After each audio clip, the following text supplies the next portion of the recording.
നമസ്കാരം, ഞാൻ രജനി അഭിലാഷ്. നിയമം എല്ലാവർക്കും ഒരുപോലെയാണ്.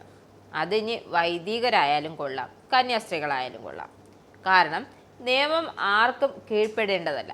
നിയമത്തിനാണ് എല്ലാവരും കീഴ്പ്പെടേണ്ടത്. അതാണ് വ്യവസ്ഥയും, അതാകണം യഥാർത്ഥ വ്യവസ്ഥയും.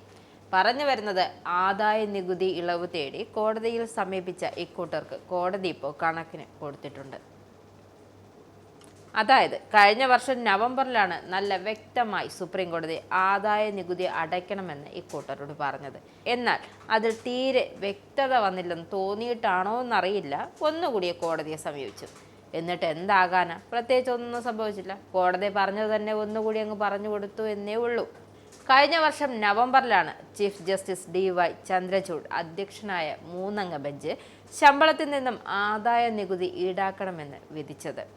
ഇത് ശരിവെച്ചുകൊണ്ടാണ് ചീഫ് ജസ്റ്റിസ് സഞ്ജീവ് ഖന്ന അധ്യക്ഷനായ ബെഞ്ചിന്റെ പുതിയ വിധി എത്തിയത്. സർക്കാർ എയ്ഡഡ് സ്കൂളുകളിൽ അധ്യാപകരായി ജോലി ചെയ്യുന്ന കന്യാസ്ത്രീകൾക്കും വൈദികർക്കും നൽകുന്ന ശമ്പളത്തിന് ആദായ നികുതി ബാധകമാണെന്ന് മദ്രാസ് ഹൈക്കോടതി ഡിവിഷൻ ബെഞ്ചിന്റെ ഉത്തരവ് സുപ്രീം കോടതി കഴിഞ്ഞ വർഷം ശരിവച്ചിരുന്നു. എന്തായാലും ശമ്പളം വാങ്ങുന്ന വ്യക്തികൾ എന്തുകൊണ്ടും ആദായ നികുതി നൽകാൻ ബാധ്യസ്ഥരാണ്. അതിന് മതപരമായ കാരണങ്ങളുടെ പേരിൽ ഇളവ് അനുവദിക്കാൻ കഴിയില്ല.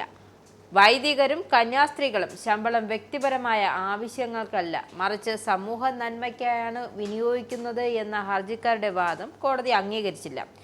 തൊഴിലുണ്ടായിരിക്കും, അതിന് ശമ്പളം കിട്ടുകയും ചെയ്യുന്നുണ്ടെങ്കിൽ നികുതി നൽകാൻ ബാധ്യതയുണ്ട്.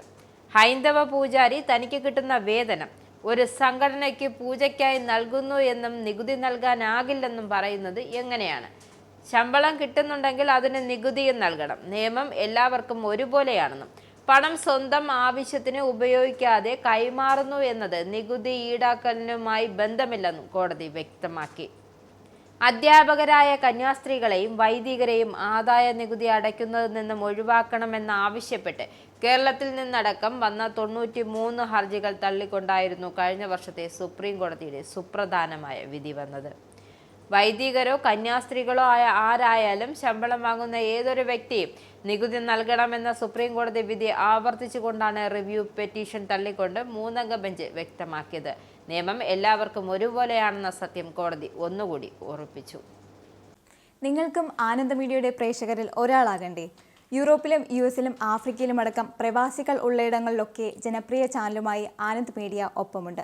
ഏഷ്യാനെറ്റ് ഫ്ലവേഴ്സ് അടക്കം നിങ്ങളുടെ വിരൽത്തുമ്പിലെത്തും. ആദ്യം റോക്കു ബോക്സ് സ്വന്തമാക്കുക. അതിൽ നിന്നും ആനന്ദ് മീഡിയ ആപ്ലിക്കേഷൻ ഡൗൺലോഡ് ചെയ്യുക, ഇൻസ്റ്റാൾ ചെയ്യുക. എന്നിട്ട് 02085866511 എന്ന നമ്പറിൽ ഞങ്ങളുടെ കസ്റ്റമർ കെയറിൽ ബന്ധപ്പെടുക. അല്ലെങ്കിൽ +91 735 660 3747 എന്ന നമ്പറിൽ വാട്സപ്പ് ചെയ്യുക. ആനന്ദ് മീഡിയയുടെ സേവനങ്ങൾ സ്വന്തമാക്കുക. മറ്റു ചാനലുകൾക്കൊപ്പം ആനന്ദ് TVയും എൻജോയ് ചെയ്യുക.